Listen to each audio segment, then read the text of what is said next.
ഇതിപ്പോൾ മുടങ്ങാത്തതിൻ്റെ ഒരു രഹസ്യം അത് ഇന്നലെ ഞാൻ പറഞ്ഞിരുന്നു.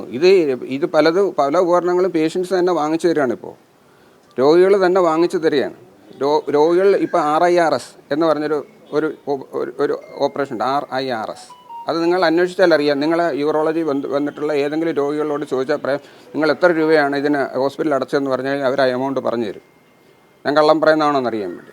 അത് അവരുടെ കയ്യിൽ നിന്ന് പിരിച്ച് നമ്മൾ ഉപകരണം ഓരോ ഉപകരണം കമ്പനിയിൽ നിന്ന് ഞാൻ വാങ്ങിച്ചിട്ട് ആ പൈസ അവർ ഷെയർ ചെയ്ത് കമ്പനിക്ക് അടയ്ക്കുകയാണ്. ഇങ്ങനെയാണ് RIRS പറഞ്ഞാൽ ശസ്ത്രക്രിയ നടന്നു പോകുന്നത്. അത് സർക്കാരിനല്ല, ഞാൻ അധികാരികൾക്ക് ഞാൻ ഈ RIRS പറഞ്ഞ ഉപകരണം ആവശ്യത്തിന് വാങ്ങിച്ചു തരണമെന്ന് പറഞ്ഞിട്ട് പല പ്രാവശ്യം അറിയിച്ചിട്ടുള്ളതാണ്. എനിക്ക് മുമ്പിരുന്ന ഹെഡ് ഓഫ് ഡിപ്പാർട്ട്മെൻറ്റ് അറിയിച്ചിട്ടുള്ളതാണ്. അതിൻ്റെ കടലാസുകളൊക്കെ ഉണ്ട്. അതിനൊന്നും ഒരു പ്രാവശ്യം പോലും ഒരു സ്കോപ്പ് പോലും അവർ വാങ്ങിച്ചു തന്നിട്ടില്ല. ഇത് രോഗികൾ തന്നെയാണ് വാങ്ങിച്ചു തരുന്നതും നമ്മൾ ശസ്ത്രക്രിയ ചെയ്ത് കൊടുക്കുന്നത്. അതുകൊണ്ടാണ് ഓപ്പറേഷൻ മുടങ്ങാതെ പോകുന്നത്. അത് മാത്രമല്ല, ഈ ഉപകരണം മാത്രമല്ല, പല ഈ ആക്സസറീസും നമ്മൾ പേഷ്യൻസ് വാങ്ങിച്ചു തരികയാണ്. പിന്നെ മാത്രമല്ല, നമ്മൾ മെഡിക്കൽ കമ്പനിക്കാരെ കൊണ്ടും അല്ലാതെയും ഒക്കെ പലരെ കൊണ്ടും ഔദാര്യം, ഇപ്പം UST ഗ്ലോബൽ എന്ന് പറഞ്ഞ സംഘടന, അങ്ങനെ ഒക്കെ അവരുടെ കയ്യിൽ നിന്നൊക്കെ നമ്മളിങ്ങനെ അപേക്ഷിച്ച് നമ്മൾ റിക്വസ്റ്റ് ചെയ്തും എരന്നും ഒക്കെയാണ് ഉപകരണങ്ങൾ വാങ്ങിച്ച് വെച്ചിട്ട് നമ്മൾ ഇത് പലപ്പോഴും ചെയ്ത് തീർക്കുന്നത്. അതുകൊണ്ട് ശസ്ത്രക്രിയ മുടങ്ങുന്നില്ല എന്ന് പറയുന്നത് ഇതൊക്കെ കാരണങ്ങളാണ്. ഇങ്ങനെയൊക്കെയാണ്.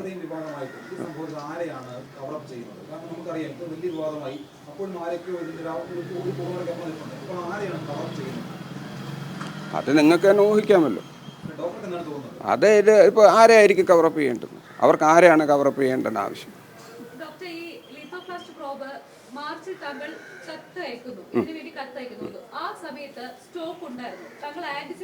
ആൻറ്റിസിപ്പേറ്ററി ആയിട്ടാണ് അയച്ചത്. ഇതെനിക്കറിയാം. ഇത് ഒരു പ്രോബ് ഒരു മാസത്തേക്ക് തികയുള്ളൂ. അപ്പോൾ ഒരു 3 പ്രോബ് എൻ്റെ കയ്യിലുണ്ടെങ്കിൽ അത് 3 മാസം കൊണ്ട് തീരുമെന്ന് എനിക്കറിയാം.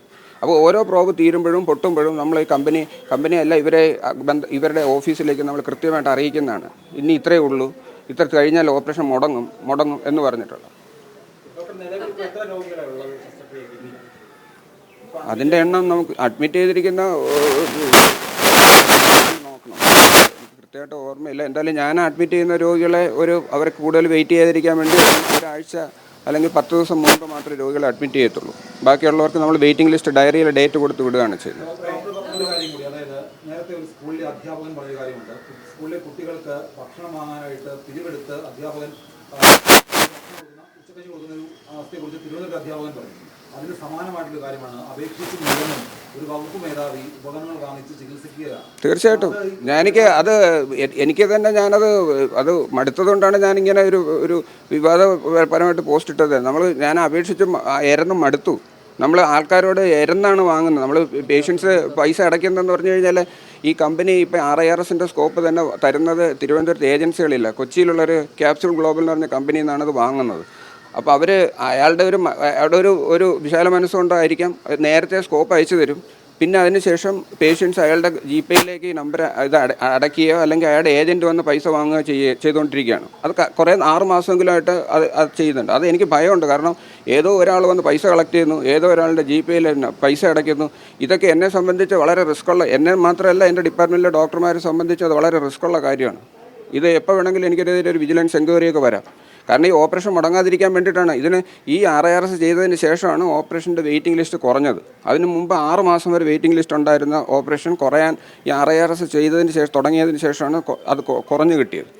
അപ്പോൾ ഈ പേഷ്യൻസ് പേഷ്യൻറ്റിനെ കൊണ്ട് പൈസ അടപ്പിച്ച് നമ്മൾ ഉപകരണങ്ങൾ വാങ്ങുന്നത് ശരിയാണോ? അതൊരു ഇല്ലീഗൽ മാർഗ്ഗമാണ്. ഇവർ പേഷ്യൻസ് ഡയറക്റ്റായിട്ട് പോയി ഒരു മെഡിക്കൽ ഷോപ്പിൽ നിന്ന് ഉപകരണം വാങ്ങുകയല്ല ചെയ്യുന്നത്. ഒരാൾ തന്നു എന്നുള്ള ഒരു ധാരണയിൽ അയാളുടെ പേരിൽ പൈസ അടച്ചുകൊണ്ടിരിക്കുകയാണ്. പിന്നെ ഞാനതിൽ പ്രൊട്ടക്ഷൻ എടുക്കുന്നതെന്ന് പറഞ്ഞു കഴിഞ്ഞാൽ ഇതിൻ്റെ ബില്ല് ഞാൻ അവിടെ പബ്ലിക്കായിട്ട് വാർഡിൽ ഒട്ടിച്ച് വെച്ചിട്ടുണ്ട്. രോഗികൾക്ക് അതിൻ്റെ വൗച്ചർ കൊടുക്കുന്നുണ്ട്. ഇങ്ങനെയൊക്കെയാണ് ഞാൻ ഒരു രീതിയിലൊക്കെ കവറപ്പ് ചെയ്യുന്നത്. പക്ഷേ ഏത് സമയത്ത് വേണമെങ്കിലും എനിക്കെതിരെ ഒരു ശക്തമായിട്ടുള്ളൊരു വിജിലൻസ് എൻക്വയറി വരാൻ, കൈക്കൂലി വാങ്ങിച്ചിട്ടുണ്ട് അല്ലെങ്കിൽ വേറൊരാളുടെ പേരിൽ ഞാൻ പൈസ അടപ്പിക്കുന്നു എന്നൊക്കെ പറഞ്ഞിട്ട് വേണമെങ്കിൽ ഒരു വലിയൊരു ആരോപണം വരാനുള്ള സാധ്യതയുണ്ട്.